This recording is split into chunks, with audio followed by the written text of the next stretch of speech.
Welcome into Seahawks Today, powered by Chat Sports. Tyler Jones here with you. So glad to have you with us. Coming up on today's show, we have the latest Seattle Seahawks news and rumors, including those involving Baker Mayfield, as well as a Seahawks rookie sleeper to watch, and a few news and notes at the end of the show as well. Let's go ahead and start on the Baker Mayfield front.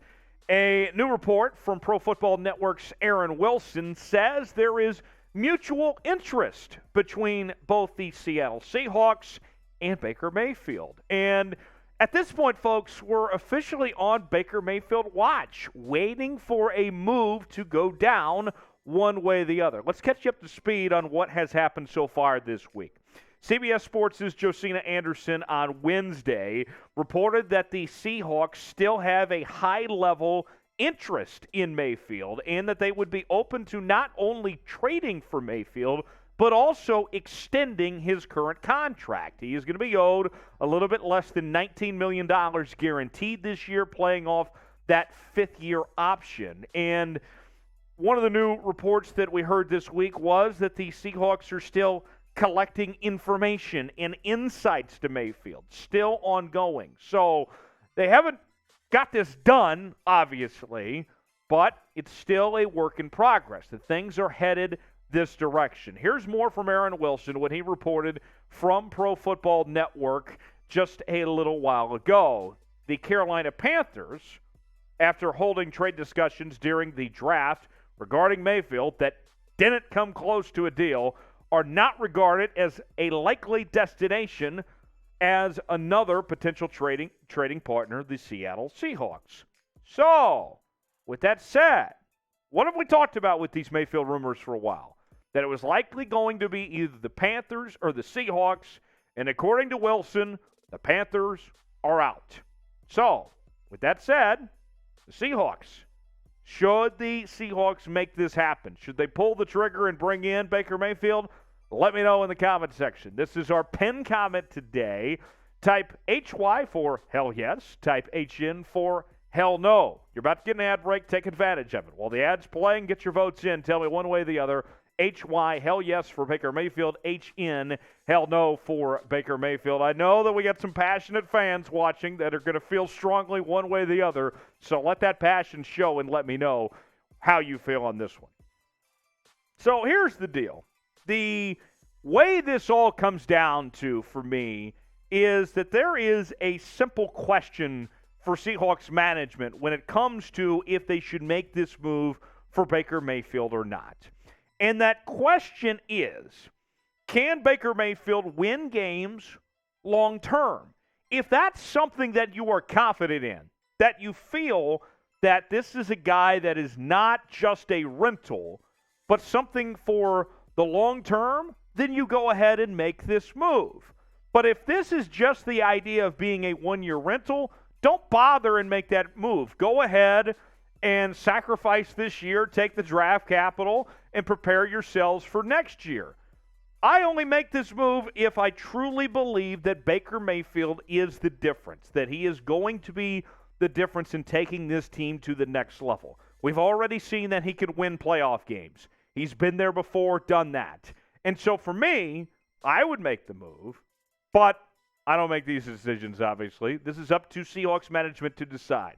It's ultimately up to them. If they believe that this is the long-term play, that this is the guy that's going to get them to where they want to go, then you make the move. If it's just a short-term solution, don't even bother with this move as far as I'm concerned. Now, I need to hear from you guys. What is one word to describe the Baker Mayfield Seahawks rumors? This has been an ongoing situation for a few months now, ever since Russell Wilson was traded and Deshaun Watson ended up in Cleveland. Now Deshaun Watson looks like he's going to be suspended for a while, and Baker's still there. Seahawks haven't made a move for another quarterback. We've been playing the waiting game for quite some time. So this ongoing saga involving Mayfield, how would you describe it? If you had to give me one word, what would it be? For me, my one word would be patience. We've all been just patiently waiting to see how this plays out one way or the other.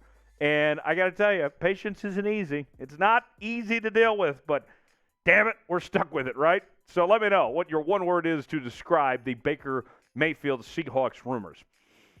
And if you could, I would strongly encourage you to share today's show. If you do, I'm going to give you a shout out, and you will be mentioned and recognized and loved on this show forever. So here's the easiest way to do it. If you go click the share button, select the Twitter icon, tag me on Twitter at Tyler Jones Live, look for that verified check mark, and use the hashtag Seahawks. Click tweet. You do all that, you're going to make it on the show. So I would appreciate it if you shared this show with all your friends and let them know that you're a big fan of Seahawks Today. You do that, you're going to make it on the show. So share the show with everybody, and maybe world peace will happen in the process as well. All right, let's look at a Seahawks rookie to watch. The folks at USA Today put a list together of 32 sleeper rookies, one for every team in the National Football League. Now, what we've heard a lot when it comes to the Seahawks, when it comes to sleeper rookies, is Kobe Bryant and Tariq Woolen, two of the day 3 cornerbacks that the Seahawks drafted. But one name that has not been talked about a whole lot is Bo Melton, the wide receiver that the Seahawks selected, one of 2 wide receivers in round number 7. Melton out of Rutgers. Now, let's tell you what Tim Weaver from Seahawks Wire had to say in regards to this, of why you should watch out for Bo Melton. Seattle did things differently in the draft this year. Instead of reaching for off-ball linebackers and guards, they stuck to a script of selecting plus athletes at positions that impact the passing game. Wide receiver is one spot they've usually gotten right over the years, and that bodes well for the team's 2 7th-round picks, Derek Young and Bo Melton. We get a Doug Baldwin sort of vibe from Melton, who thrives in the slot and should project as their top kick returner. So that's very good news to hear. Not only a weapon at the wide receiver spot, but a potential top weapon on special teams as well with Bo Melton there. We'll get to more on Bo Melton in just a second, but I want to tell you that you need to watch our live NBA free agency coverage coming up on Thursday on our main Chat Sports channel. That's youtube.com/ChatSportsTV. All begins at 5 o'clock Eastern Time, 2 on the West Coast, and it is going to be a wild NBA free agency period, and we're going to be covering it at every angle as it happens in real time, so don't miss out on it. Going to be on YouTube and Rumble as well, live this Thursday, June 30th, beginning at 5 p.m. Eastern Time, 2 p.m. Pacific, youtube.com/ChatSportsTV. Now, for me, what's so confusing is Bo Melton, who by all accounts looks like a solid player and passes the eye test. How did he fall to the 7th round? This does not make any sense. I mean, even the projections going into the draft said he was going to be, at the very least, a 6th-round pick, but that didn't happen. Here is the bio on Bo Melton. Selected in the 7th round, number 229 overall, comes from a very athletic family. His father, Gary, played football. His mother, Vicky, played basketball there at Rutgers. And the name that he keeps getting compared to, this is according to Lance Zierlein at NFL.com, is Griff Wallen, the former Chargers and Colts receiver, a personal favorite of producer Chugs. Let's look at what Zierlein had to say in regards to Bo Melton here. Here is the scouting report. Prospect with average size, play speed, and traits. While nothing stands out for Melton from a physical standpoint, he possesses good football intelligence. That means he's smart. And can be an effective route runner using leverage and purposeful movement to create some separation. He doesn't appear to have the vertical burst of a downfield weapon, and his hands fail to consistently stand out. His production was clearly hampered by quarterback play, and he has value as a gunner on special teams, but wide receiver 5 might be his ceiling as a late rounder. He did run a 4.34 40, by the way, at the combine. A lot of speed there from Bo Melton. His statistics in his 4 seasons in college, 2020 being the most impressive season, and that was a shorter season due to COVID and the Big Ten playing less games. But I look at that season as his best year, and the tape was also better that year for Bo Melton, as he had about 14 yards per catch, 6 touchdowns, 638 yards. Last year, not bad, but not as good as what he had previously with 55 catches, 618 yards, and 3 touchdowns. So I want to know from you guys, will Bo Melton have a breakout rookie season in 2022? Type Y for yes, type in for no if you think Bo Melton is going to be that guy to watch for. Y for yes, in for no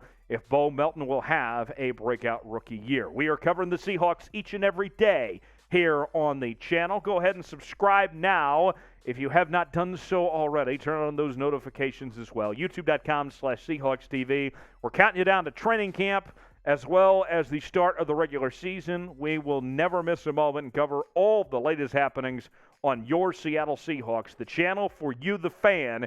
It is Seahawks Today, delivered by Chat Sports. All right, so a couple news and notes before we go, real quick.